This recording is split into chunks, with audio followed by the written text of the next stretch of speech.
नमस्कार, मैं हूं आपके साथ सिरांधा और आप देख रहे हैं कुछ तो है।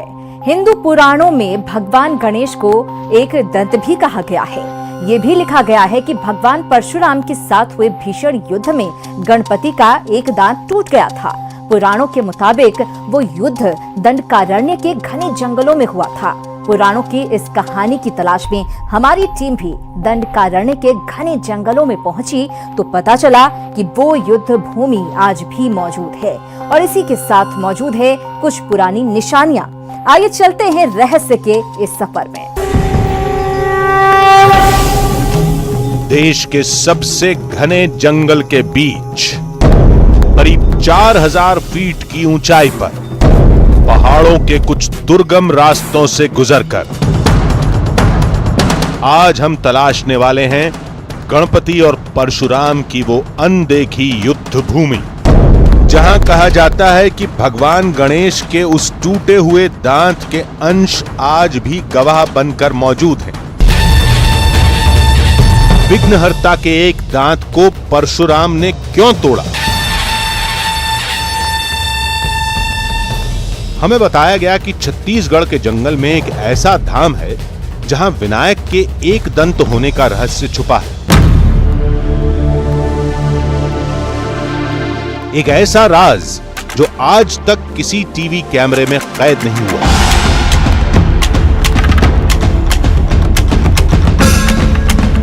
क्योंकि गणेश का वो धाम इंसानी बस्ती से कोसों दूर समुद्र तल से करीब 4000 फीट ऊपर है। वहां जाना मौत को दावत देने के बराबर है। गणेश पुराण से पता चला कि छत्तीसगढ़ के जंगलों में एक ऐसा ही मंदिर है जो ढोलकल नाम के पहाड़ पर है।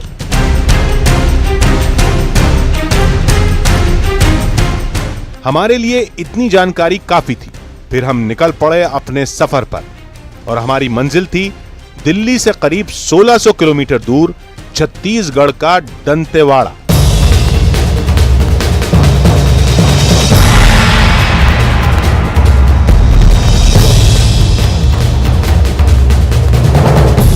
गणेश पुराण में इस बात का भी जिक्र है कि उस अद्भुत मंदिर की न छत है न दीवार, वो विनायक का खुला दरबार है जो पूरी तरह प्राकृतिक है।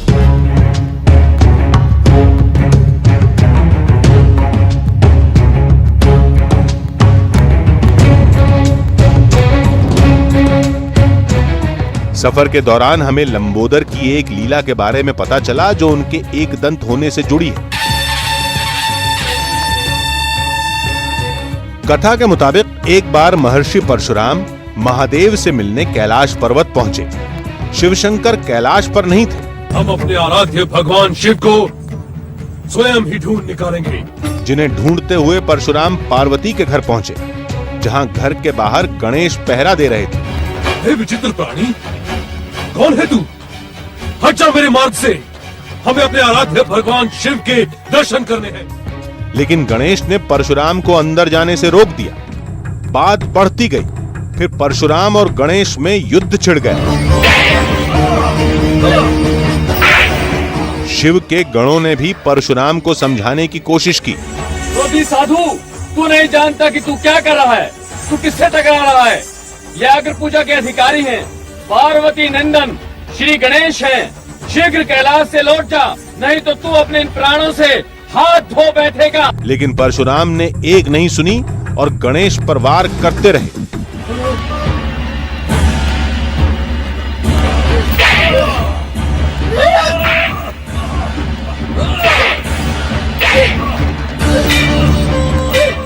लेकिन युद्ध में गजानन परशुराम पर भारी पड़ने लगे।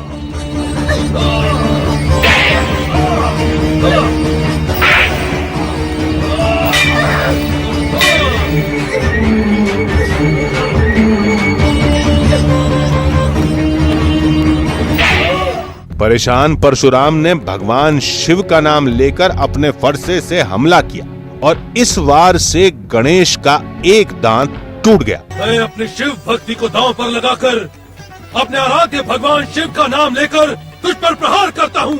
ओम नमः शिवाय। हाँ!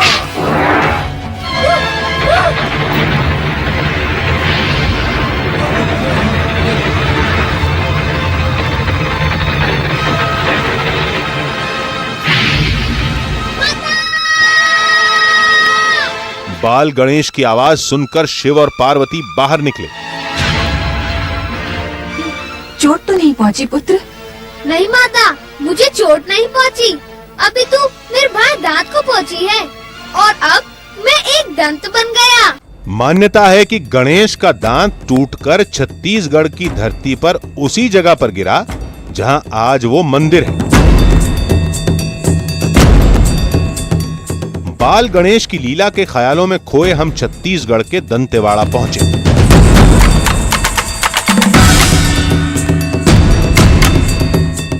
देश की राजधानी दिल्ली से 1600 किलोमीटर दूर छत्तीसगढ़ में दंडकारण्य के जिस जंगल में लाल आतंक का खौफ बसा है, क्या दंडकारण्य के उसी जंगल में स्थापित है भगवान गणेश की एक ऐसी प्रतिमा जिसे खुद धरती से क्षत्रियों को विहीन करने वाले परशुराम ने बनाया था? क्यों दंडकारण्य के इस जंगल में परशुराम ने बनाई भगवान गणेश की प्रतिमा? क्या है दंडकारण्य के इस जंगल में परशुराम और भगवान गणेश के बीच हुए युद्ध का सच? कहाँ है दंडकारण्य के इस जंगल में ढोलकल गणेश की चमत्कारिक प्रतिमा? इन सारे सवालों के जवाब जानने के लिए हमें लाल आतंक के साम्राज्य वाले दंडकारण्य के इस जंगल का दुर्गम सफर तय करना होगा। रास्ते में फरसपाल गांव में गणेश के उस रहस्यमयी मंदिर के बारे में और जानकारी मिली और यह भी पता चला कि फरसपाल गांव का उस मंदिर से गहरा नाता है। पुराणों में कहा जाता है कि कभी युद्ध हुआ था गणेश और परशुराम के बीच में, तो उस समय परशुराम ने गणेश जी का जो दांत है उसको मतलब हथियार से काट दिया था, तो शायद यहीं पे गिरा है और ऐसी मान्यता है। प्लस जो उसका जो हथियार है फरसा वो फरसा यहीं पे गिरा, उस कारण इस गांव का नाम भी फरसपाल पड़ा। और जो वो पहाड़ है वहाँ पे पूरा जो पत्थर था वो लोहे का हो गया।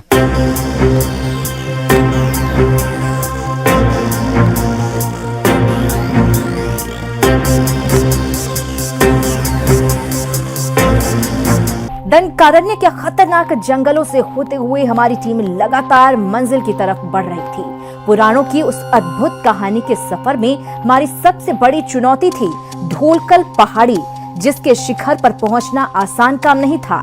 वहां पर ना कोई सीढ़ी है और ना ही कोई पगडंडी। हमें बताया गया कि उस ऊंची पहाड़ की चोटी पर इस कहानी से जुड़े कुछ सच्चे सबूत मौजूद हैं। कहते हैं उसी शिखर पर भगवान गणेश का टूटा हुआ दांत गिरा था। तमाम मुश्किलों के बावजूद हमारी टीम ने उस पहाड़ पर चढ़ने का फैसला किया। जंगल के खतरों से अनजान हम ढोलकल की गणेश प्रतिमा की तरफ बढ़ते जा रहे थे। जंगल में रास्तों को पहचानना मुश्किल होता है, सभी एक जैसे लगते हैं। कई बार लगा कि हम घूमकर उसी जगह पर आ गए जहां से थोड़ी देर पहले गुजरे थे। दंडकारण्य के इस घने जंगल में हम 2 घंटे से ज्यादा तक का सफर तय कर चुके हैं, लेकिन इस जंगल में अभी तक इंसान की कोई आवाजाही नहीं दिखाई दी। हम लोग पहाड़ की ऊंचाई से बहने वाले इस झरने के पानी का सहारा लेकर पहाड़ की सबसे ऊंची चोटी तक पहुंचने का प्रयास कर रहे हैं। झरने वाला फॉर्मूला काम कर गया और अब हम ऊपर चढ़ते जा रहे थे। हमें बताया गया कि ढोलकल की गणेश प्रतिमा तक जाने के लिए इस जंगल का कोई तय रास्ता नहीं, बस कैसे भी करके पहाड़ की सबसे ऊंची चोटी तक पहुंच जाइए। हम भी गांव वालों के इसी फॉर्मूले पर अमल करते हुए आगे बढ़ते जा रहे थे। दंडकारण्य जंगल का पौराणिक कथाओं में कई बार जिक्र हुआ। इसे भगवान परशुराम की जन्मस्थली बताया जाता है और यह भी कहा जाता है कि भगवान राम ने भी वनवास के 10 साल इसी जंगल में काटे थे। कहा जाता है कि वनवास के दौरान श्री राम ने दंडकारण्य के इन्हीं घने जंगलों में अपना सबसे ज्यादा समय बिताया था और रामायण में दक्षिण कौशल के नाम से दंडकारण्य के इस जंगल का उल्लेख भी है। प्राचीन मान्यता के अनुसार दंडकारण्य के इस घने जंगल में श्री राम ने भी ढोलकल के गणेश मूर्ति की पूजा की है। आगे बढ़कर हमें जंगल के अंदर पहला इंसान दिखा जो ऊपर कहीं से आ रहा था। उससे हमने आगे के रास्ते और ढोलकल की गणेश प्रतिमा के बारे में जानने की कोशिश की। इसी क्षेत्र के एक आदिवासी गांव में रहने वाले रमलू हमें इस घने जंगल में मिले। रमलू इस जंगल में कुछ जड़ी बूटियां लेने के लिए आए थे। रमलू ने ही हमें बताया कि यहाँ से ढोलकल पहुँचने के लिए 5 से 6 घंटों तक का दुर्गम सफर हमें और तय करना होगा। कितना यहाँ से ढोलकल कितना है रमलू? ये अभी यहाँ से 5-6 किलोमीटर है। 5-6 किलोमीटर जी। और आएगा। कितना जी। यानी और रास्ता ये है? जाने एक 5-6 घंटा लगेगा यहाँ 5-6 सफ़र करने के लिए। आपके हाथ में एक पत्थर है, आप बता रहे हैं कि ये लोहे का पत्थर है और इस जंगल में हर जगह ये लोहे का पत्थर पाया जाता है। बड़ा बड़ा है सर, ये लोहे का पत्थर है। ये जो दिखा रहा है वो बड़ा बड़ा है सब, ये पहाड़ी में पूरा लोहा ही है। पूरा पहाड़ियों में लोहा। जी। किस लिए ले जा रहे हैं आप ये ऐसी काम आता है बोल के ले जा रहे हैं सर। किस काम आता है ये पत्थर? ये चमड़ी चीन लगाने के लिए सर। अच्छा, जी जो चमड़ी की जो बीमारी जी। हो जाती है उसको हाँ, चमड़ी की बीमारी हो जाती है तो वो करने के लिए ले जा रहे हैं सर। रमलू से मालूम चला कि इस जंगल में मुसीबत केवल मौसम ही नहीं, इसके अलावा एक और सबसे बड़ा खतरा भी है। कौन कौन से जानवर है इस जंगल में? भालू माने, शेर है, चीतर है, सब है सर इसमें। तो फिर ढोलकल की पहाड़ियों तक कैसा पहुंचा जाए? ऐसे ही चुपचाप जाते हैं सर, कुछ उनको छेड़छाड़ करने से आके हमला करते हैं सर। हमने रमलू की बात गांठ बांध ली और दंडकारण्य के इस जंगल में आगे बढ़ते रहे। ये पूरा इलाका नक्सल प्रभावित है और आए दिन नक्सलियों के हमले होते रहते हैं। पूरी यात्रा के दौरान हमें यह खतरा लगातार सताता रहा। दंडकारण्य के घने जंगल में कई दुर्गम रास्तों और पहाड़ों को पार करने के बाद हम पहुंचे हैं करीब 2000 फीट की ऊंचाई पर इस घनघोर जंगल में। और इसी घनघोर जंगल में बसता है लाल आतंक का साम्राज्य। हो सकता है कि हमारे यहाँ आने की खबर हमारे पहुंचने से पहले ही नक्सलियों तक पहुंच गई हो और इसी की वजह से उन्होंने अभी तक कोई मूवमेंट नहीं की है। और लाल आतंक के इसी साम्राज्य से होकर हमें ढोलकल की गणेश मूर्ति का राज जानने के लिए हमारी मंजिल की तरफ आगे बढ़ना है। मौसम की मार और नक्सली हमले के खौफ ने हमारे कदमों को रोकने की कोशिश की, लेकिन हम तो कुछ और ही ठान कर आए थे। कुछ ही दूरी पर हमें खतरे का एक निशान मिला, जिसके बारे में पीछे रमलू ने भी हमें आगाह किया था। छत्तीसगढ़ के इस घने जंगलों में नक्सलियों के अलावा जंगली जानवरों का भी बड़ा खतरा है। कल ही इन घने जंगलों में धुआंधार बारिश हुई थी और उस धुआंधार बारिश के बाद इसी जगह से एक बड़ा भालू जो है वो यहाँ से गुजरा था। भालू के पंजे के निशान यहाँ पर साफ दिखाई दे रहे हैं। भालू के पंजे का एक ये निशान रहा और उसके बाद भालू के पंजे का एक दूसरा निशान जो है हम साफ देख सकते हैं। इस जंगल में चप्पे चप्पे पर नक्सलियों और जानवरों से मौत का डर है, लेकिन इसके बावजूद परशुराम और गणेश की इस पौराणिक कथा की हकीकत जानने हमें इस जंगल में आगे बढ़ना ही होगा।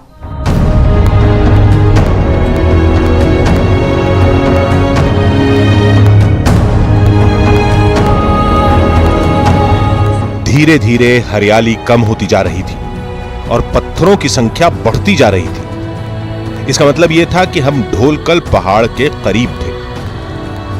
ये पूरा इलाका लौह अयस्क से अटा पड़ा, जिसका असर इन पत्थरों पर भी दिख रहा था। लेकिन इसको लेकर आदिवासियों की दूसरी ही मान्यता है। अब वालों की प्राचीन मान्यता के अनुसार भगवान गणेश का दांत काटने के बाद परशुराम का फरसा दंडकारण्य के इसी दक्षिणी छोर को छूता हुआ वापस परशुराम के पास चला गया और तभी से इस इलाके की सारी चट्टानें और पत्थर लोहे की हो गई। हम लोग देख सकते हैं कि दंडकारण्य के दक्षिणी छोर में स्थित इस जंगल की सारी चट्टानों में आयरन ओर काफी बड़ी मात्रा में पाया जाता है। इस पत्थर को हम लोग देख सकते हैं कि ये पत्थर पूरी तरीके से लोहे का पत्थर दिखाई दे रहा है। इतना ही नहीं तो पूरे देश में दंडकारण्य के इसी दक्षिणी छोर में देश का सबसे अच्छा आयरन ओर पाया जाता है। अब हर कदम हमें ढोलकल पहाड़ के करीब ले जा रहा था। इसके साथ ही खतरा भी बढ़ता जा रहा था। चमत्कारिक ढोलकल गणेश प्रतिमा तक पहुंचने के लिए हम इस घने जंगल में जिस रास्ते पर चल रहे हैं उस रास्ते पर बारिश की वजह से काफी फिसलन है और इस रास्ते के ही बगल में है हजारों फीट गहरी खाई। अगर किसी व्यक्ति का पैर इस रास्ते से फिसलता है तो वो सीधे हजारों फीट गहरी इस खाई में जाकर मौत के मुंह में समा जाता है। लेकिन चमत्कारिक ढोलकल गणेश प्रतिमा का राज जानने के लिए हम इन सारे खतरों को पार करते हुए आगे बढ़ते जा रहे हैं।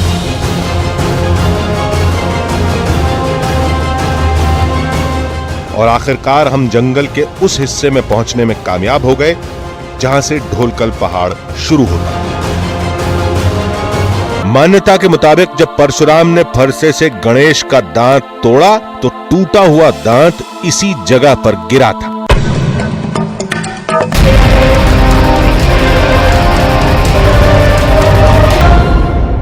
आप देख रहे हैं कुछ तो है। हमें तय करनी थी करीब 4000 फीट की ऊंचाई और तभी हम दर्शन कर सकते थे भगवान गणेश की उस अद्भुत मूर्ति के। ढोलकल पहाड़ की चोटी पर मौजूद इस जगह को अपनी आंखों से देखना अद्भुत के साथ अलौकिक भी था। मौत के मंजर और सारी झकझोर देने वाली बाधाओं को पार करने के बाद आखिरकार हम पहुंच ही चुके हैं दंडकारण्य की वादियों में सबसे ऊंची चोटी पर विराजित ढोलकल गणेश प्रतिमा के समक्ष। और यह है उस प्रतिमा का नजारा। आप लोग देख सकते हैं कि वादियों में बसी, वादियों में विराजित इस गणेश प्रतिमा का यह नजारा किसी स्वर्ग की अनुभूति से कम नहीं है।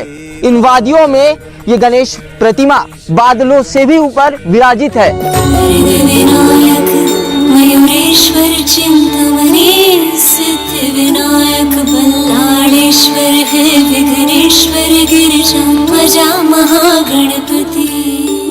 वाकई भगवान गणेश की ये प्रतिमा अद्भुत है।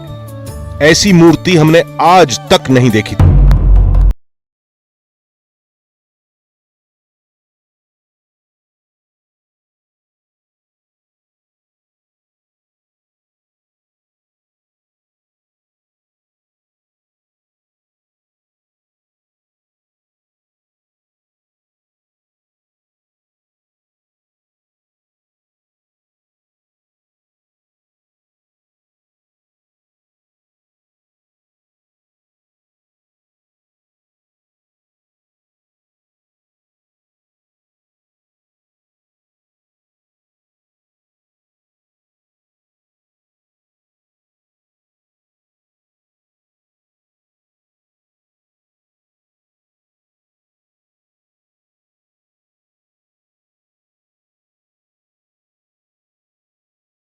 मान्यता के मुताबिक जब परशुराम ने फरसे से गणेश का दांत तोड़ा तो टूटा हुआ दांत इसी जगह पर गिरा था। कहा जाता है कि गणपति के दांत तोड़ने के पश्चाताप में भगवान परशुराम ने इस जगह पर प्रतिमा को अपने हाथों से गढ़ा था। लेकिन अब भी यह अद्भुत मूरत हमसे दूर थी। सबसे खतरनाक सफर तो अभी बाकी था।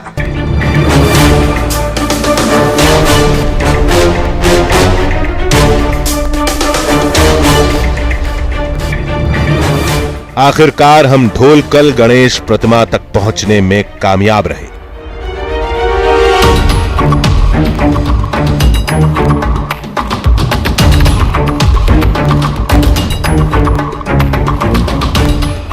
हम जिस देश में रहते हैं वो देश है पौराणिक और काल्पनिक कथाओं का देश। और इस ढोलकल गणेश प्रतिमा को लेकर भी ऐसी एक पौराणिक और काल्पनिक कहानी है।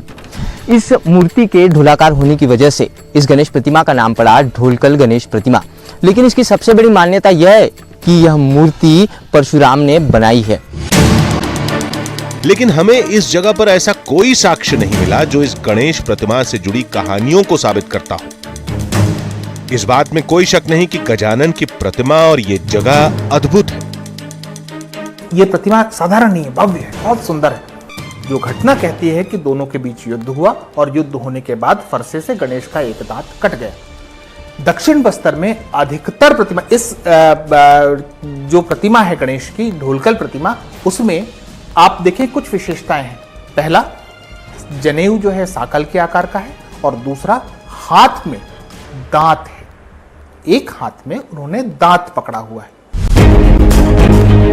कुछ ऐसी बातें हैं जिन पर गौर करना भी जरूरी है। इस ढोलकल गणेश प्रतिमा का जिक्र पुराणों में कैसे मिलता है और पुराणों से जुड़ी हर कथा के तार दंतेवाड़ा की इस जगह से कैसे जुड़ते हैं। और सबसे अहम बात, इंसानी बस्ती से सैकड़ों मील दूर जमीन से 4000 फीट की ऊंचाई पर इतनी पतली चोटी पर, जहां आज भी पहुंचना खतरे से खाली नहीं, ऐसी जगह पर गणेश की इतनी बड़ी प्रतिमा कैसे पहुंची। पुराणों से जुड़ी कहानियों को अगर आप ढूंढने की कोशिश करेंगे तो पाएंगे कि वो सभी जगह आज भी हमारे देश में मौजूद हैं, लेकिन दुर्गम होने की वजह से लोग वहां जाने से कतराते हैं। आज के लिए बस इतना ही। आपसे फिर मिलेंगे इसी वक्त इसी चैनल पर। तब तक के लिए पूरी टीम को दीजिए इजाजत। नमस्कार।